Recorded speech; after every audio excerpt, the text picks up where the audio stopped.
The Golden Goose by the Brothers Grimm. Read by Peyton Islin.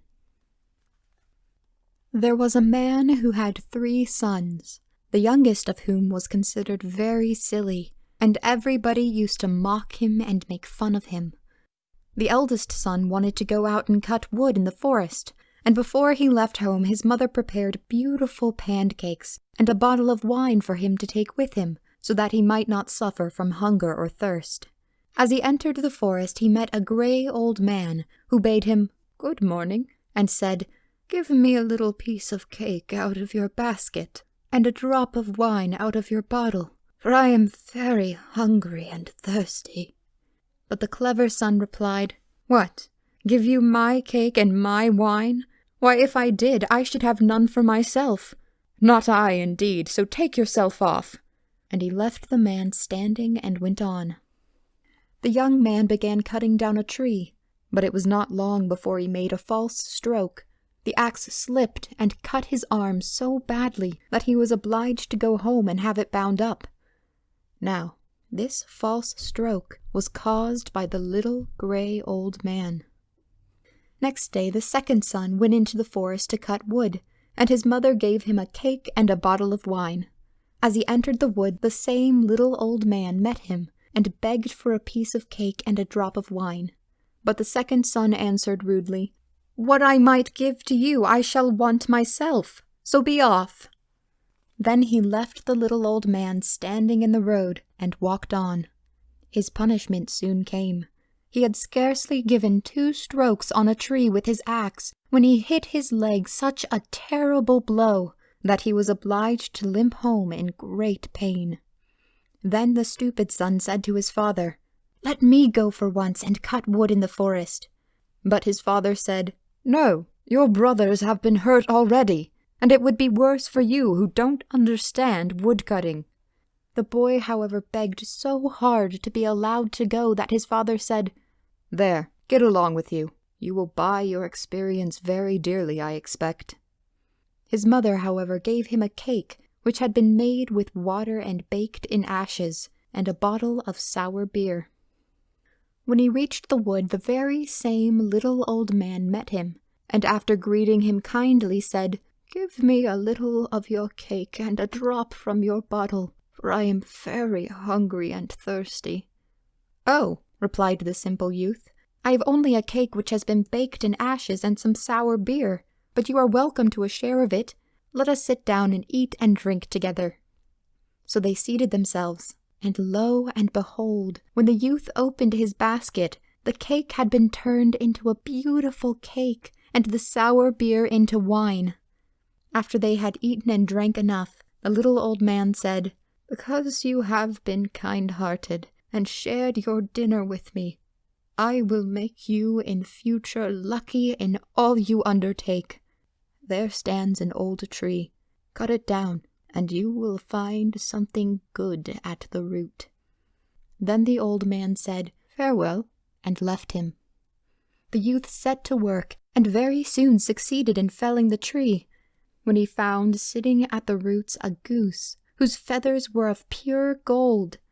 He took it up, and instead of going home, carried it with him to an inn at a little distance, where he intended to pass the night. The landlord had 3 daughters, who looked at the goose with envious eyes. They had never seen such a wonderful bird, and longed to have at least one of its feathers. "Ah," thought the eldest, "I shall soon have an opportunity to pluck one of them." And so it happened, for not long after the young man left the room. She instantly went up to the bird and took hold of its wing, but as she did so, the finger and thumb remained and stuck fast. In a short time after, the second sister came in with the full expectation of gaining a golden feather, but as she touched her sister to move her from the bird, her hand stuck fast to her sister's dress, and neither of them could free herself. At last in came the third sister with the same intention. Keep away," screamed the other 2. "In heaven's name, keep away." But she could not imagine why she should keep away. If they were near the golden bird, why should not she be there? So she made a spring forward and touched her second sister, and immediately she also was made a prisoner. And in this position they were obliged to remain by the goose all night. In the morning the young man came in, took the goose on his arm, and went away without troubling himself about the 3 girls, who were following close behind him. And as he walked quickly, they were obliged to run one behind the other, left or right of him, just as he was inclined to go. In the middle of a field they were met by the parson of the parish, who looked with wonder at the procession as it came near him. "Shame on you!" he cried out. "What are you about, you bold-faced hussies, running after a young man in that way through the fields? Go home, all of you!" He placed his hand on the youngest to pull her back, but the moment he touched her he also became fixed, and was obliged to follow and run like the rest. In a few minutes the clerk met him, and when he saw the parson running after the girls, he wondered greatly and cried out, "Halloa, Master Parson! Where are you running in such haste? Have you forgotten that there is a christening today?" And as the procession did not stop, he ran after it and seized the parson's gown. In a moment he found that his hand was fixed, and he also had to run like the rest. And now there were 5 trotting along one behind the other. Presently 2 peasants came by with their sickles from the field. The parson called out to them and begged them to come and release him and the clerk. Hardly had they touched the clerk when they also stuck fast as the others, and the simpleton with his golden goose travelled with the 7. After a while they came to a city in which reigned a king who had a daughter of such melancholy disposition that no one could make her laugh. Therefore he issued a decree that whoever would make the princess laugh should have her in marriage. Now when the simple youth heard this, he ran before her, and the whole 7 trotted after him. The sight was so ridiculous that the moment the princess saw it, she burst into a violent fit of laughter, and they thought she would never leave off. After this the youth went to the king and demanded his daughter in marriage, according to the king's decree.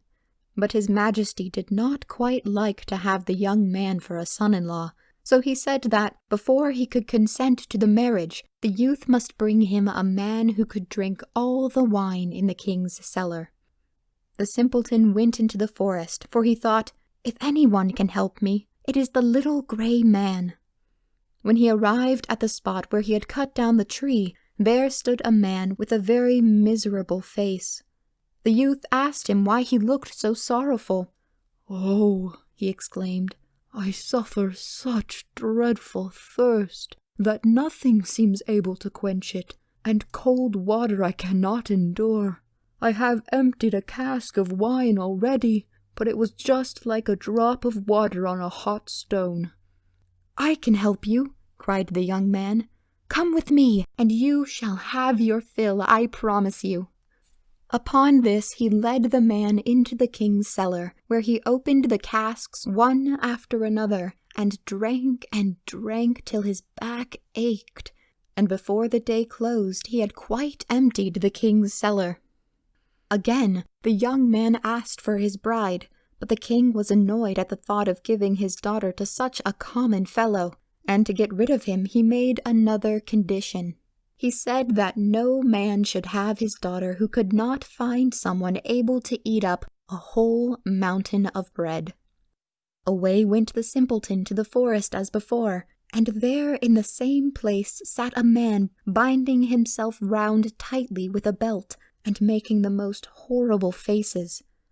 As the youth approached, he cried, "I have eaten a whole oven full of rolls, but it has not satisfied me a bit. I am hungry as ever, and my stomach feels so empty that I am obliged to bind it round tightly, or I should die of hunger." The simpleton could hardly contain himself for joy when he heard this. "Get up," he exclaimed, "and come with me, and I will give you plenty to eat, I'll warrant." So he led him to the king's court, where his majesty had ordered all the flour in the kingdom to be made into bread and piled up in a huge mountain. The hungry man placed himself before the bread and began to eat, and before evening the whole pile had disappeared. Then the simpleton went a third time to the king and asked for his bride. But the king made several excuses, and said at last that if he could bring him a ship that would travel as well by land as by water, then he should, without any further conditions, marry his daughter. The youth went at once straight to the forest and saw the same old grey man to whom he had given his cake. "Ah," he said as the youth approached, "it was I who sent the men to eat and drink, and I will also give you a ship that can travel by land or by sea, because when you thought I was poor, you were kind-hearted and gave me food and drink." The youth took the ship, and when the king saw it, he was quite surprised, but he could not any longer refuse to give him his daughter in marriage. The wedding was celebrated with great pomp, and after the king's death, the simple woodcutter inherited the whole kingdom and lived happily with his wife. The end.